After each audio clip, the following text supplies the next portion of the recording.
Welcome to BBB National Programs Accountability Studio podcast. This episode focuses on the recently announced revisions to the Children's Advertising Review Unit guidelines. I'm Mary Engle, Executive Vice President for Policy here at BBB National Programs, and I'll be serving as your host today. With me is Mamie Kresses, who leads the Children's Advertising Review Unit, or CARU. Thanks for joining me, Mamie. Thank you, Mary. Happy to be here. So, Mamie, we've made a number of important revisions to the CARU guidelines, but among the most significant revisions are moving beyond a television-centric focus to address and reflect today's digital advertising environment, incorporating FTC guidance on endorsements and influencer marketing, and requiring that advertising not portray or encourage negative stereotyping, prejudice, or discrimination. So I'd like to break down these three revisions with you. And the first change was moving beyond television-centric to an increased focus on digital media. Mamie, what exactly is different here? So what we've done here is we have added language to the guidelines to specifically address children's participation in the digital environment. And this simply reflects where children are today. They are online. They are using apps, websites, online games. And the guidelines have been, a new section, for instance, has been added to specifically address in-app and in-game advertising and purchases to reflect how advertising is directed to children. So one way that this new section on in-app and in-game advertising addresses this is by recognizing that children now can actually not just be advertised to through apps and games, but they actually can make purchases instantaneously as those ads are served. And this is kind of a difference, Mamie, isn't it, from when we were kids, and even from when millennials were kids, right? When you were mostly watching TV, sitting in front of the TV, watching TV and seeing commercials. And so, of course, in order to buy something, you'd have to ask your parents to buy it, or maybe you had your allowance and you could go to the corner store and buy a few things yourself. But it's really different now with kids having this power right in their hands through some sort of mobile device. Yes, so there's no pause, right? There's no time for parents to interject and advise whether something's a good purchase or not. And so the power of the advertising to persuade children to make these instantaneous decisions, it's super important that the guidelines reflect the extra care that advertisers have in this new fast-paced, engaging media to take care to not unduly influence children with their advertising and with this purchasing power.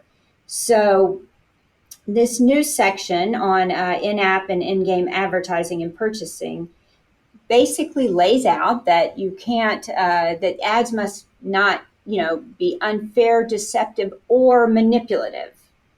And what that means is that we lay out certain kinds of conduct that we see as manipulative, and that sometimes that's referred to as dark patterns. Sometimes it's referred to as hidden, hidden clicks and moves, and sometimes we're also talking about where we use undue influence with children, appealing to emotions to get them to make purchases because they feel that if they don't make the purchase, they'll miss out on something or they'll do something wrong. Yeah, so I think it's important to point out that it's not that the CARU guidelines didn't allow CARU to take action against this type of behavior before, these types of practices. There was language in there that addressed the notion of being aware of children's vulnerability and not taking advantage of that. But what we've done here with the updated guidelines is really to be more specific. And so, having provisions, as you mentioned, addressing in-app advertising and mobile games that really specifically addresses the type of issues that arise in the digital environment. So, I think maybe to illustrate the type of concern you're talking about with undue pressure, I know CARU a couple of years ago brought a case that involved these types of practices called My Talking Tom. Can you talk a little bit about that case? Sure. Yes. My Talking Tom is a perfect example of using this undue pressure to encourage children to make purchases. So that was it was a virtual pet game which featured an animated cat that children could control by having him eat, sleep, play, even go to the bathroom. And CARU expressed concern about several forms of advertisements in that app. So, for instance, we considered it undue pressure when kids would see a message that would say,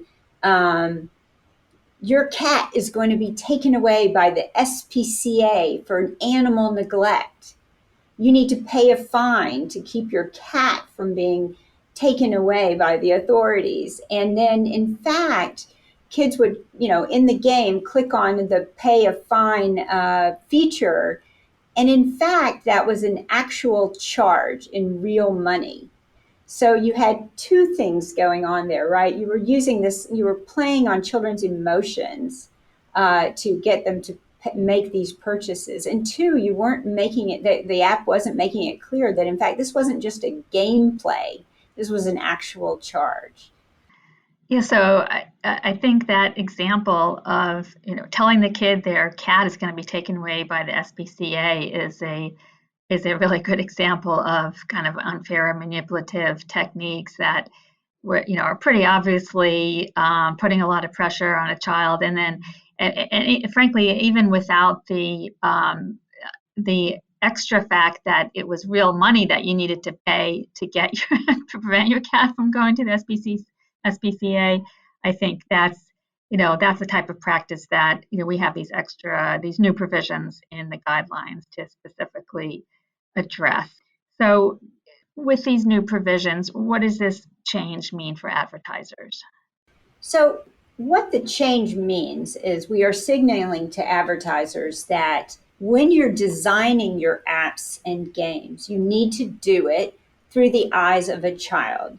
You need to ensure that while you're trying to make the games fun and keep people engaged, that you're not unduly pressuring them either to engage in activities that they may not want to, or to make purchases through those games. You also need to ensure that it is clear when a gameplay is actually a purchase. And so the guidelines specifically call out some examples of that. So we say don't engage in unfair, deceptive, or manipulative tactics, including but not limited to deceptive door openers or this social pressure or invalidation or validation. Take the child into account. Make the game or the app about the child.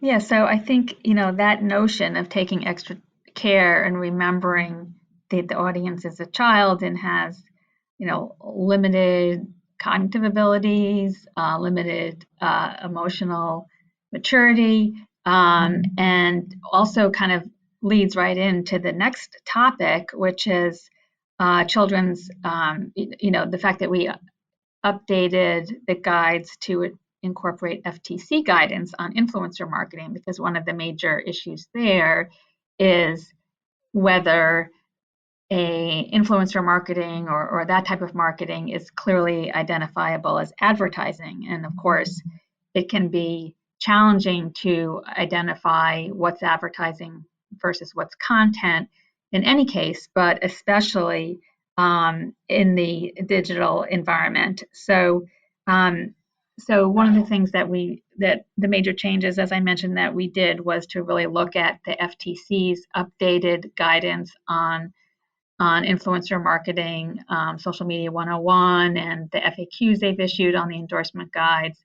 And of course, we did that because it's really important for the CARU guidelines to be at least as protective of children as FTC law is, right? So if the FTC guidance is saying that something is deceptive, it's important for the CARU guidelines not to allow that or condone it or encourage it.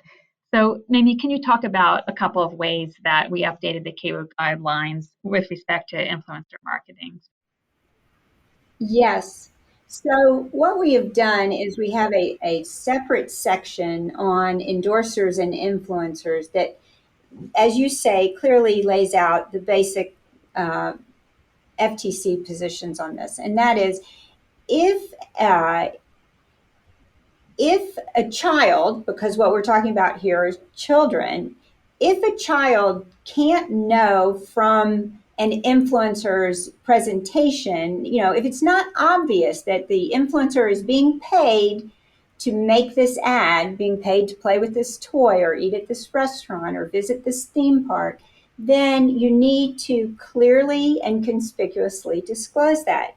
So what we've made clear is that you need to, influencers are responsible for their content.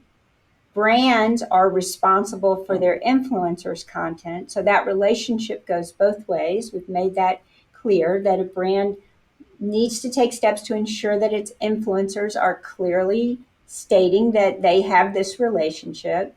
And influencers have that responsibility too. And then they need to say it to children in a way that is clear and understandable for the child. So it needs to be just stated up front in child friendly language. And then we've also gone further to talk about how disclosures should be made in this sort of content. So we've signaled that, for instance, in videos, they're audio, visual, that those disclosures, those reminders that this is an ad, need to be made both orally and in writing, audio and visual.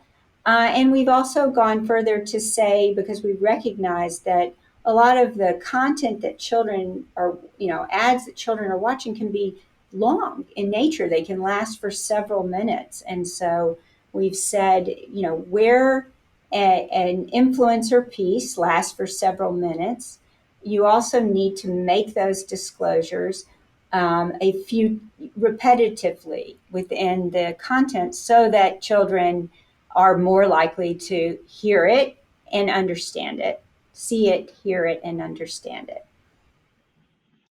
Yeah, so I think it's worth pointing out again in this context that the current guidelines do address some of these notions and certainly the blurring of advertising and content. And but the way we've updated the guidelines is to be more granular about that. And one case that the CARU brought a few years ago that addressed this issue was called EvanTube, and Evan was a young influencer who worked with a lot of different brands to promote their products in his YouTube videos, and he had a number of YouTube channels, and he would play with toys and the like. And but when CARU looked at it, we saw that in many instances there wasn't an adequate disclosure in his videos that in fact these were sponsored. That an advertiser was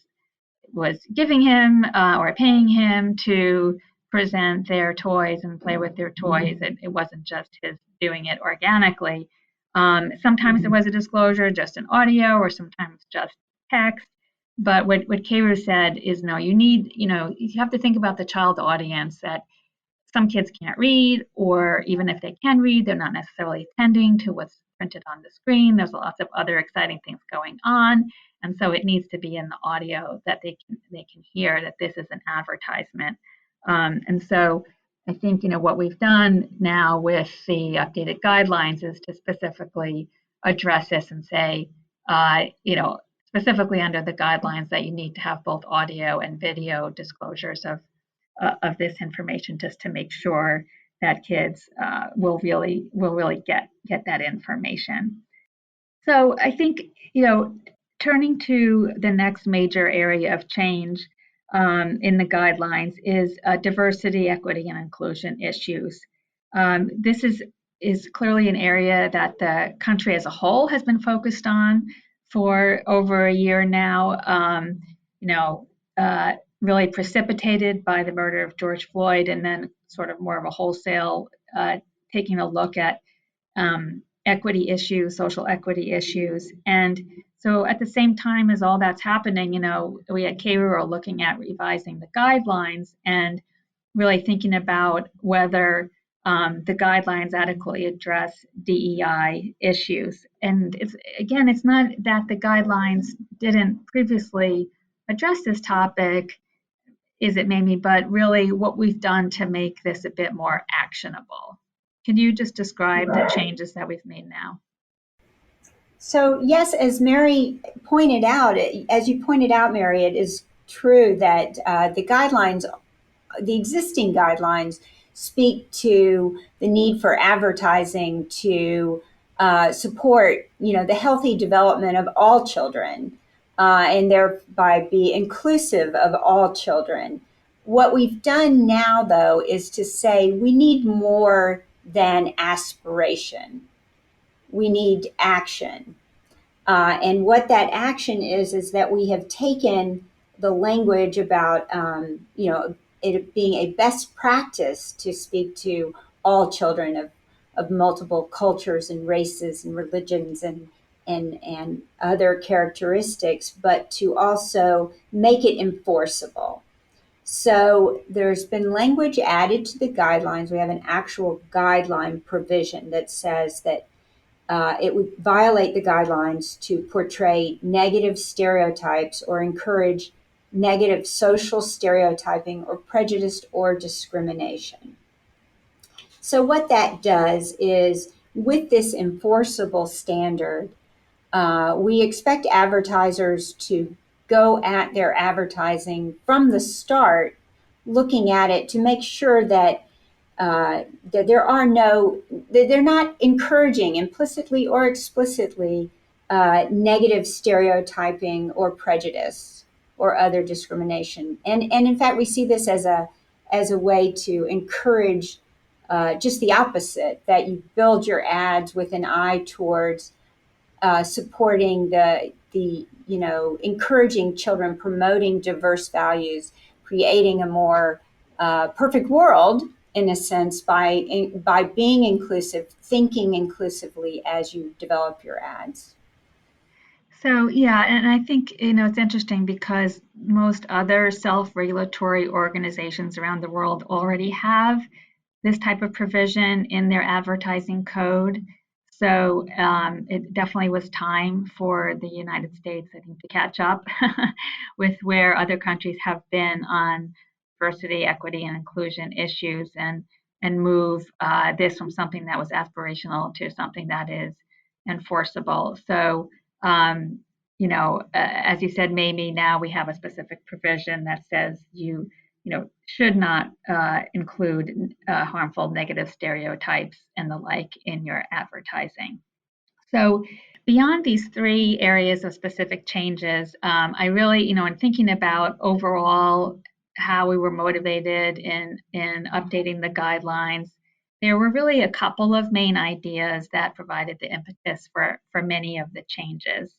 And one of them, as we've talked about, is it, children are vulnerable, and they've always been vulnerable, even though today, of course, they are much more fluent with technology even than their parents are. So it's not that they don't know how to use the technology, they don't know how to use apps.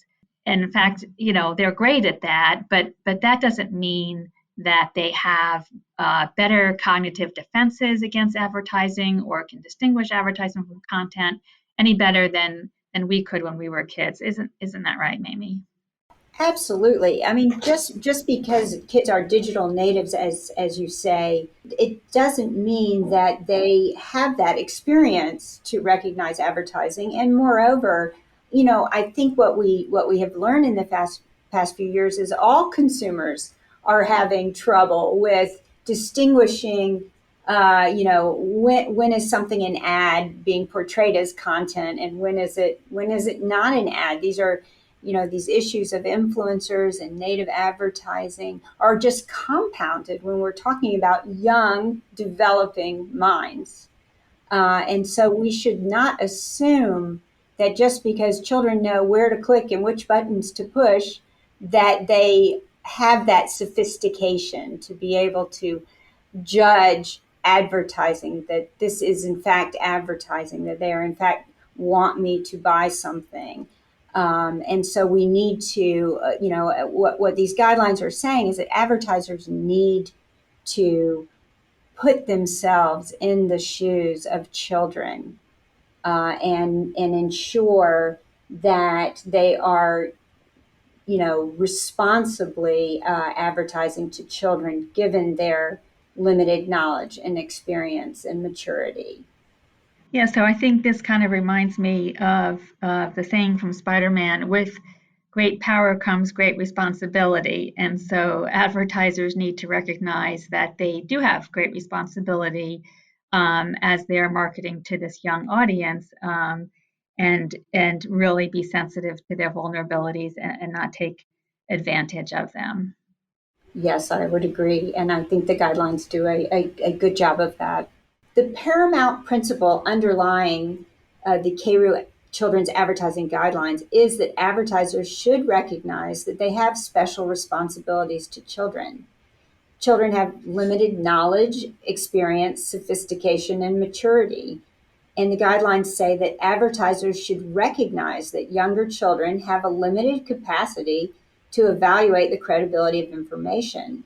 And they may not understand the persuasive intent of advertising, and may not even understand that they are viewing or hearing advertising.